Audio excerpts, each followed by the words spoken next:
اب میں مہمان خصوصی کی اجازت سے اعزازی مہمان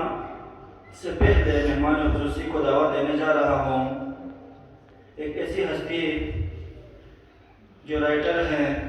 دانشور ہیں، ادیب ہیں، ماہر گفتگو ہیں، بہت ہی پختہ فلسفی ہیں۔ میری مراد جناب باقر حاجی صاحب سے ہے۔ آپ اسٹیج پر تشریف لائیں اور اپنی زرین خیالات سے آگاہ کریں۔ جناب باقر حاجی صاحب۔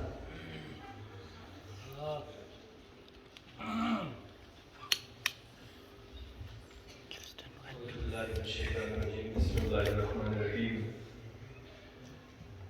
تمام حمد اس خالق ازل کے لیے، سکون جیل کو دیتا ہے جو کمل کے لیے۔ میں اس کے نام سے کرتا ہوں ابتدائے کلام،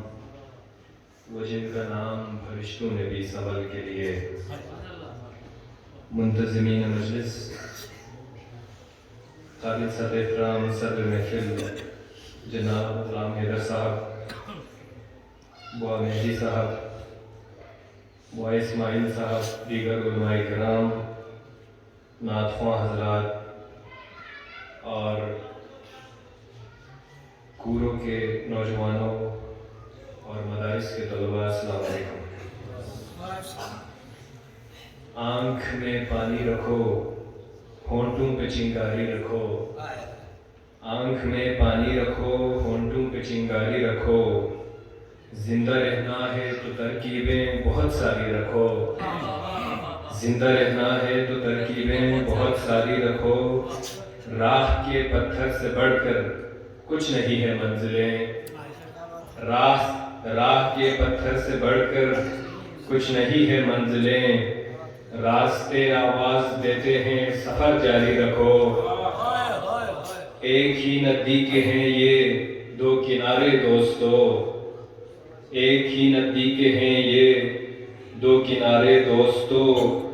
دوستانہ زندگی سے موت سے یاری رکھو، دوستانہ زندگی سے موت سے یاری رکھو، اور یہ ضروری ہے کہ آنکھوں کا بھرم قائم رہے، یہ ضروری ہے کہ آنکھوں کا بھرم قائم رہے، نیند رکھو یا نہ رکھو، نیند رکھو یا نہ رکھو، خواب میں یاری رکھو، یہ ہوائیں اڑ نہ جائیں لے کے کاغذ کے بدن، یہ ہوائیں اڑ نہ جائیں لے کے کاغذ کا بدن، دوستو مجھ پر کوئی پتھر ذرا باری رکھو، دوستو مجھ پر کوئی پتھر ذرا باری رکھو۔ سامعین ذوی احترام، سب سے پہلے میں بسط صمیم قلب سے آپ سب کی محبتوں کا مشکور و ممنون ہوں،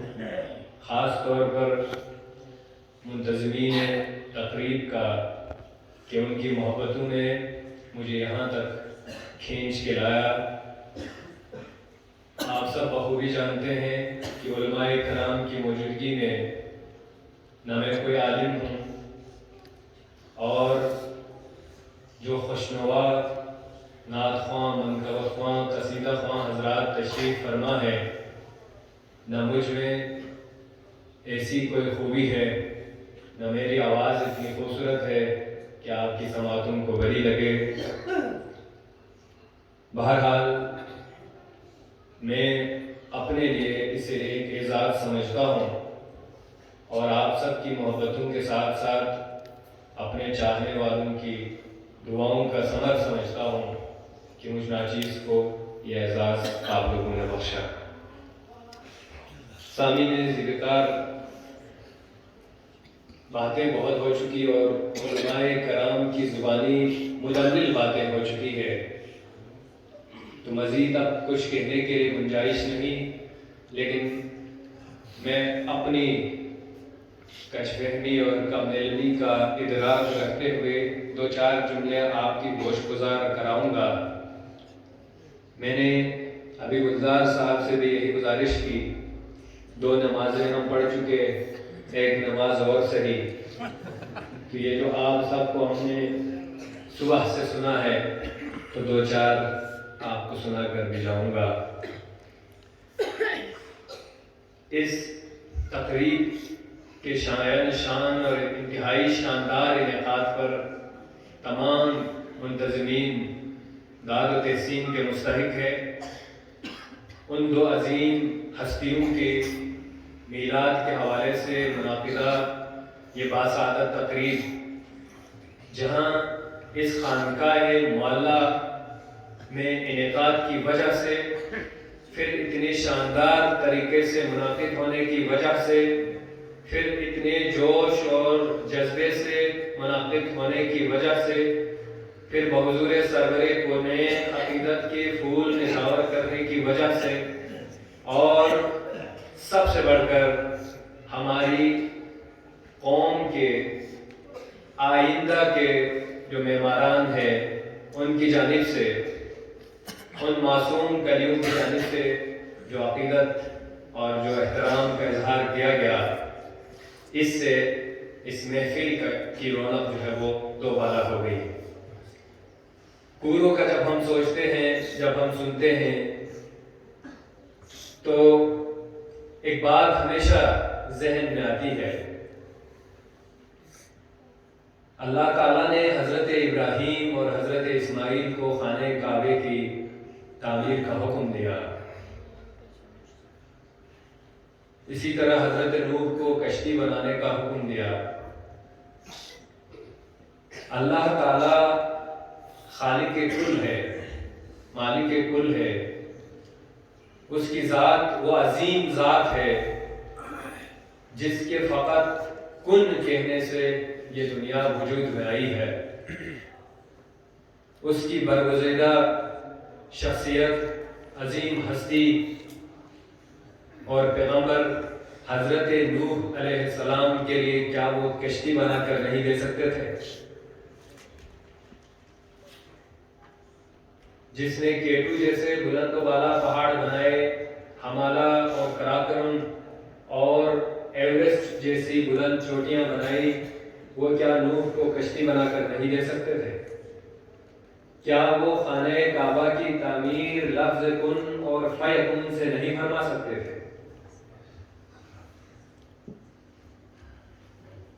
اب اس بات کو لے کر آگے بڑھ رہا ہوں۔ وہ پتھر اینٹ کر لاتے تھے،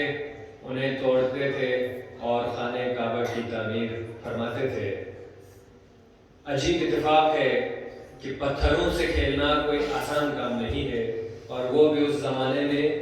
جب مشینیں لوگوں کی دسترس میں نہیں تھی۔ کوروں کے مومنین کو، کوروں کے جفاکش مزدوروں کو یہ اعزاز حاصل ہے کہ پتھروں کا کام کرنے، پتھروں کو تراشنے اور اس سے خانہ خدا تعمیر کرنے میں بلتستان میں ان کا مقام سب سے الگ ہے۔ اور عجیب اتفاق دیکھیں تو اسی خانہ خدا کے اندر یہ نصیب اور توفیق کی بات ہے، پتھر تراشنے والوں نے بت تراش لیے اور خانہ کعبہ کے اندر رکھے، لیکن اللہ تعالیٰ جن کے دلوں میں نور عطا کرتا ہے وہ ہمیشہ اسی ذات کی تسبیح و تحلیل کرتے ہیں، اسی کی حمد و ثنا کرتے ہیں اور صرف اسی کا سوچتے ہیں۔ تو ہم سنتے ہیں کہ آپ کے ہاں جو مستری حضرات ہیں وہ بلتستان بھر میں خانہ خدا کی تعمیر کے حوالے سے، پتھروں کے کام کرنے کے حوالے سے جانے مانے جاتے ہیں۔ اس کے پیچھے حضرت نوح اور ابراہیم کی مثال لینے کی وجہ یہ ہے کہ خداوند عالم نے انسان کو ذہن عطا کیا، قدرت عطا کیا، اور اگر اللہ تعالیٰ ہر بندے کا کام خود کرتا ہے تو یہ اس عقل کی توہین ہے، یہ اس شرف کی توہین ہے، یہ اس عظمت کی توہین ہے جو اللہ نے بحیثیت انسان، بحیثیت اشرف المخلوقات ہمیں وجہ کی۔ اللہ نے ہمیں عقل عطا کی ہے، اب اس عقل سے ہم نے کام لینا ہے. ہم چاہیں تو ہم نیک کام کرنے کا قدرت رکھتے ہیں, ہم چاہیں تو ہم گناہ کرنے کی قدرت رکھتے ہیں,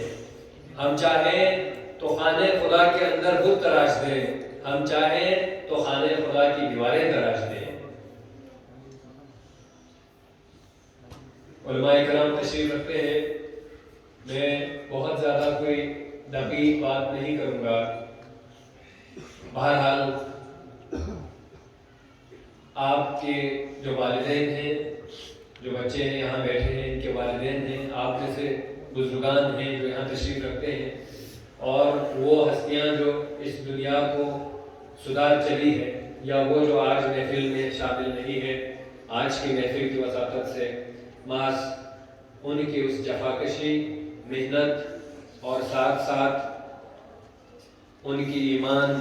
اور جذبے کو داد دینے کے لیے یہ چھوٹی سی مثال آپ کے سامنے رکھی ہے. آپ سب جانتے ہیں اور ہم اس بات کے بخوبی آگاہ ہیں کہ کوئی تو بات ہے کہ گورو کے نوجوان کافی عرصے سے, خواہ وہ ملت حقہ کی خدمت میں ہو, خواہ وہ علاقائی تعمیر و ترقی میں ہو, یا گورو کے اندر اپنے اندرونی مسائل کے حل کے لیے اور اس کے استحکام اور ترقی کے لیے ہو, ہمیں معلوم ہے کہ وہ اسی فکر میں ہمیشہ سرگرداں ہے, اور ہم سے ہمیشہ اسی حوالے سے مشاورت کرتے رہتے ہیں کہ ہمارے ہاں تعلیم کا نظام کس طرح سے بہتر ہو, ہمارے ہاں اتفاق و ہم آہنگی کو کیسے فروغ دیا جائے, اور ہمارے بچے آگے بڑھ کر کس طرح دوسرے علاقوں کی طرح اپنے علاقے کی بہتر نمائندگی کر سکے. تو یہی وہ پلیٹ فارم ہے. یہ تقریب کوئی چھوٹی تقریب نہیں ہے. وہ سنتراش جانتا ہے جس نے پہلی بار اپنے سامنے ایک پتھر رکھ کر پہلی دفعہ اس پہ ہتھوڑی ماری, اس کو معلوم ہے کہ ایک پتھر سے ایک اینٹ بنانے کا مرحلہ, اور ایک پتھر سے ایک ایسی اینٹ بنانے کا مرحلہ جو دوسروں میں اپنی نمایاں جگہ بنائے, ایک نمایاں مقام بنائے, اس کو بنانے کا مرحلہ کتنا کٹھن ہے. میں دوبارہ وہی بات دہراؤں گا کہ اللہ نے تمام انسانوں کو عقل و شعور عطا کیا ہے, اور اس سے کیسے فائدہ لینا ہے یہ ہمارے اوپر ہے. ہمارے زمانے میں ہم تو اردو میڈیم اسکولوں کے پڑھے ہیں. چوتھی کلاس کی ایک کتاب میں یوم آزادی کے نام سے ایک چیپٹر تھا. اس چیپٹر میں قائد اعظم محمد علی جناح کو تقریر کرتے ہوئے وہاں کوئی تصویر لگی تھی اور سامنے سامعین بیٹھے ہوئے تھے. اس تقریب میں قائد اعظم محمد علی جناح کے سامنے ایک مائک اس کے سامنے لگی تھی. وہ چوتھی کلاس کی اس کتاب میں نے پہلی دفعہ دیکھا تھا, اور یہاں پر میں دوسری دفعہ دیکھ رہا ہوں. ہم نے آگے بڑھنا ہے, ہم نے آگے بڑھنا ہے, ہم نے منزلوں کو طے کرتے آگے جانا ہے. یقین کیجئے آپ کا مستقبل انتہائی شاندار اور روشن ہے. آپ ان لوگوں کو داد دیجئے جنہوں نے اس پلیٹ فارم کو تیار کرنے کے لیے کتنی محنت کی ہے. وہ شاید یہاں آ کے خود نعت نہیں پڑھ رہے ہیں. یہ جو رونق ہے اس خانقاہ کی, یہ انہوں نے یہ رونق اس کی نہیں بنائی جنہوں نے آ کے یہاں پہ نعت پڑھی ہے, بلکہ جنہوں نے جس جذبے سے آپ کے لیے یہ سٹیج سجایا ہے, داد و تحسین کے وہ بھی مستحق ہے. اور یہی تو فرق ہے شعور, عقل اور سمجھ کا, کہ ہم سے جو نہیں ہو سکا آنے والی نسلوں کے لیے ہم وہ موقع دے دیں. ہر بچے نے جس نے یہاں آ کے نعت پڑھنے کی کوشش کی ہے اس نے ایک منزل پالی ہے. اس بچے کی نسبت جو ابھی تیاری میں ہے, جو بچہ ابھی یہاں سٹیج پر عابد نوری کو دیکھ کر, شاہد حسین آبادی کو دیکھ کر, یا ابھی آپ کے سامنے عباس عبدال صاحب پرفارم کریں گے, ان کو دیکھ کر جو یہ سوچ رہے ہیں کہ میں بھی نعت پڑھوں گا، وہ بھی ایک منزل تک آ چکا ہے، بنسبت اس کے جو ابھی بھی یہ سوچ رہا ہے کہ میں آگے آؤں گا تو پتہ نہیں لوگ مجھے کیا کہیں گے۔ یقین کیجئے جناب قبلہ بامندی صاحب نے اپنی تقریر میں کہا کہ تغیر سے ہی ترقی ہے، جمود موت کا نام ہے۔ آپ اپنی حالت میں رہ کر اپنی حالت نہیں بدل سکتے، آپ کو کوشش کرنی ہے۔ نوح نے درخت لگایا، پھر ان درختوں کو کاٹا، پھر اس نے تختے بنائے، پھر ان تختوں کو جوڑا، پھر دنیا غرق ہو گئی، لیکن نوح کشتی میں محفوظ رہے۔ اللہ تعالیٰ نوح کو آسمان میں بھی لے جا سکتا تھا، اللہ تعالیٰ نوح کو تیرنا بھی سکھا سکتا تھا، اللہ تعالیٰ نوح کی کسی بھی طرح سے مدد کر سکتا تھا، اللہ تعالیٰ پانی کو اجازت نہیں دے سکتا تھا کہ وہ نوح کو چھو لے، لیکن ایسا کیوں کیا؟ ان سب کی زندگی میں ہمارے لیے سبق ہے، ان سب کی زندگی جفاکشی، محنت، جہد مسلسل، عزم مسلم اور اللہ تعالیٰ کے اوپر توکل سے عبارت ہے۔ آپ کا خدا بھی وہی خدا ہے جس نے اس کائنات کو پیدا کیا ہے، آپ کے خدا میں بھی وہی طاقتیں اور صلاحیتیں ہیں جو کسی دوسرے علاقے کے رہنے والے لوگ خدا پہ جو یقین رکھتے ہیں۔ ہم سب کا خدا ایک ہے، وہ آپ کی بھی اسی طرح مدد کرے گا، صرف عقل کا استعمال، عقل کا بہتر استعمال، مواقع کی فراہمی اور اس طرح سے جو آپ کے اندر صلاحیتیں ہیں ان صلاحیتوں کو نکھارنے کی ضرورت ہے، جس کے لیے یہ جو تقریب ہے یہ ایک مرحلہ ہے، ایسے کئی مرحلے آئیں گے اور آپ میں سے شاہد حسین آبادی نکلیں گے، آپ میں سے عارف نوری نکلیں گے اور آپ میں سے عباس عبدال نکلیں گے۔ قرآن مجید کے 30 پاروں میں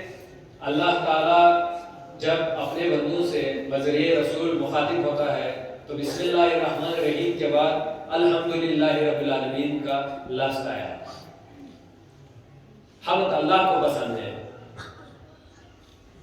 اور ذکر و اذکار کیا ہے؟ حمد ہے۔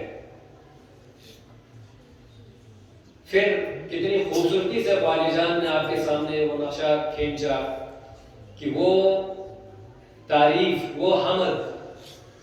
وہ منقبت، وہ قصیدہ جس میں خود خدا شامل ہوتا ہے، وہ منقبت ہمارے پیارے رسول حضرت محمد مصطفیٰ صلی اللہ علیہ وآلہ وسلم کی ہے۔ تو آپ کے جو نونہالان ہیں جنہوں نے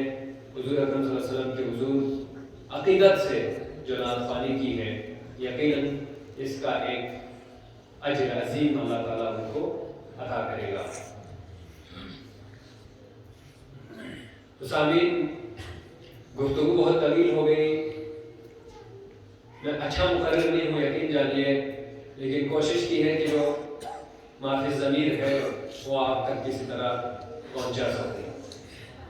لیکن ایک بات کا آپ سے وعدہ رہا،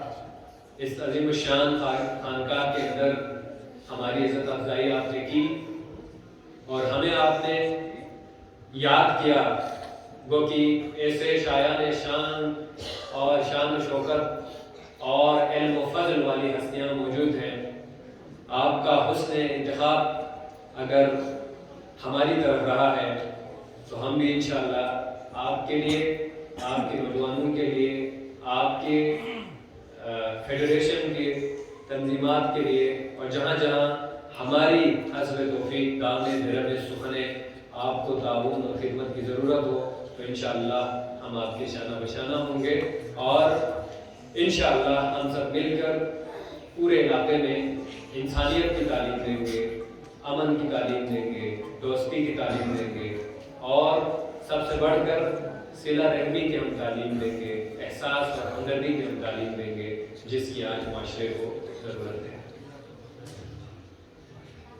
خدا کرے کہ میرے عرض پاک پر اترے وہ فصل گل جسے اندیشہ زوال نہ ہو، خدا کرے کہ میرے ایک بھی ہم وطن کے لیے حیات جرم نہ ہو،